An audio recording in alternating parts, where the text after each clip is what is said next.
Welcome to Home Plate Fresh. I'm Melissa. And I'm Sean. And today we're going to teach you how to make garlic hummus.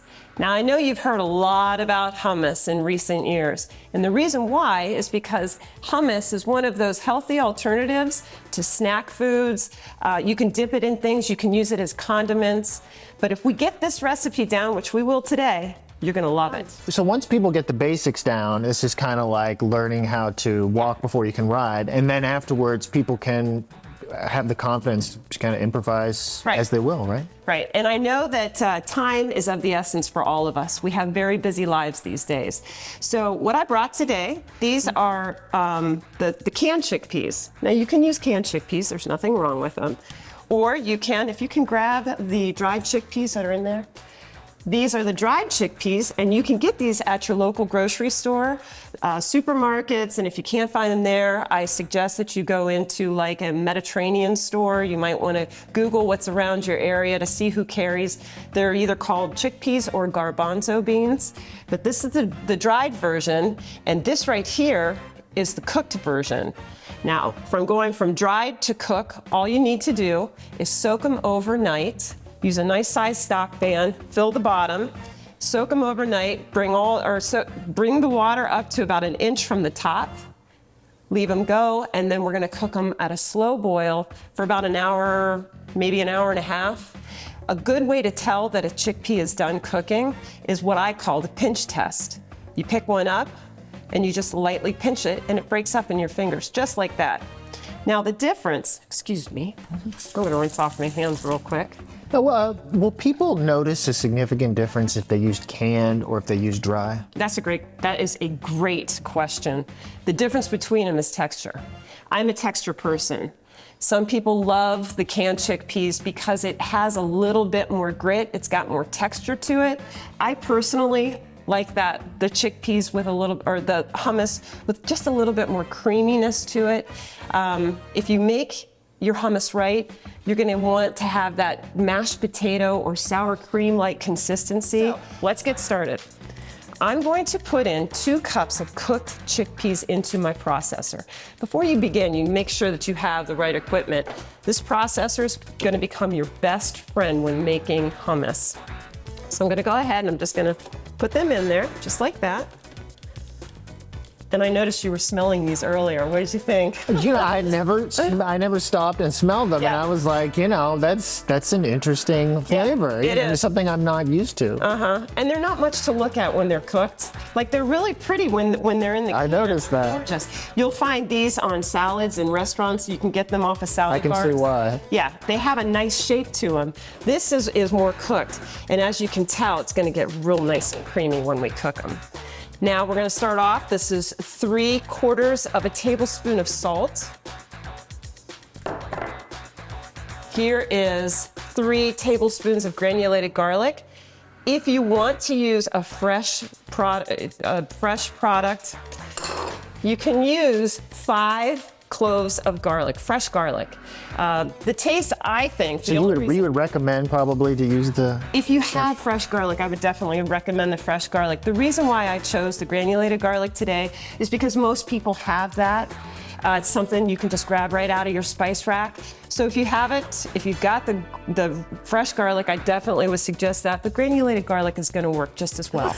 Okay, and what are the other products? And this is one of the most important. This is called tahini. Tahini is ground up sesame seeds. This is gonna give that nutty flavor to your hummus. Don't go overboard with this or you're just gonna taste a lot of nutty flavor. This is 1/2 cup of tahini. I'm gonna put that in there. And our last product that we're gonna put in is fresh lemons.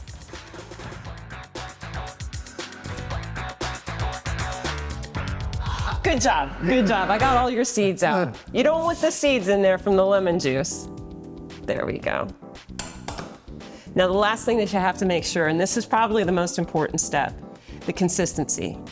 When you're adding, when we put the food processor on, it's going to be a real thick paste. So you want to just gradually add your water.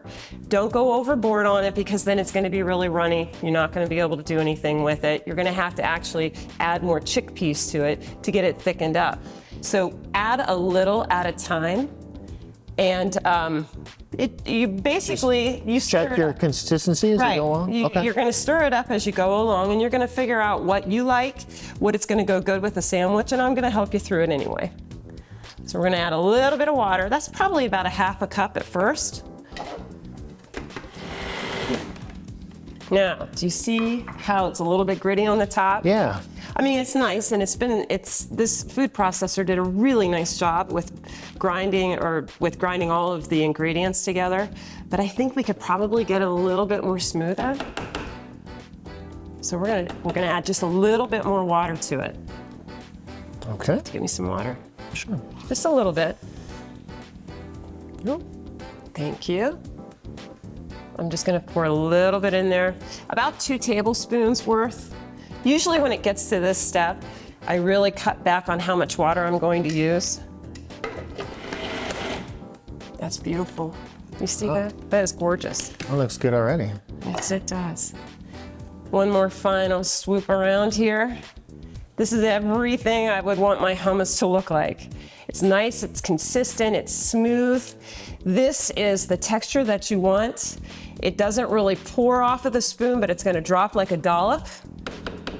This is exactly what you want. So you can put this on a sandwich too, Oh, right? definitely. This is perfect for a wrap. A lot of people do that. They add vegetables. You could do like a salad in a wrap and use this as your condiment. I am not a mustard and ketchup kind of girl, so I don't like that. And I will use hummus, different flavors of hummus, just to change the dimension of the taste.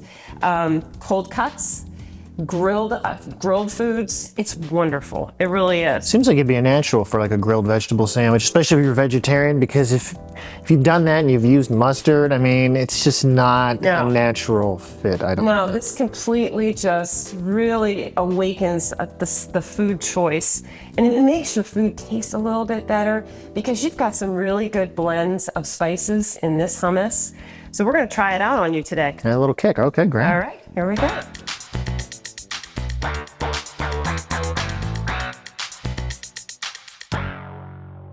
Well, what do you think? Wow. Isn't that beautiful? Starting from the main ingredients, I mean, it was so quick and easy, and it looks gorgeous. And you are going to be the talk of the town with this because this really is a great appetizer. And like I said, there's many different versions and ways to use hummus, but we're going to try it today. Now, this would probably feed about, I'd say, a dinner party of about 10 people with other food as well. But your guests are gonna love it. We have crackers here, we have fresh vegetables. Use your imagination. It's gonna be great. Wanna try? Absolutely.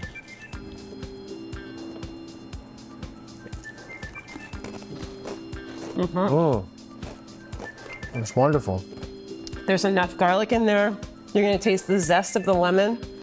Really good. Whatever you choose to dip in hummus, just make sure it's got a little girth behind it. What I mean is probably not the best dip for chips. You want something with a little bit more of a little bit more sturdy.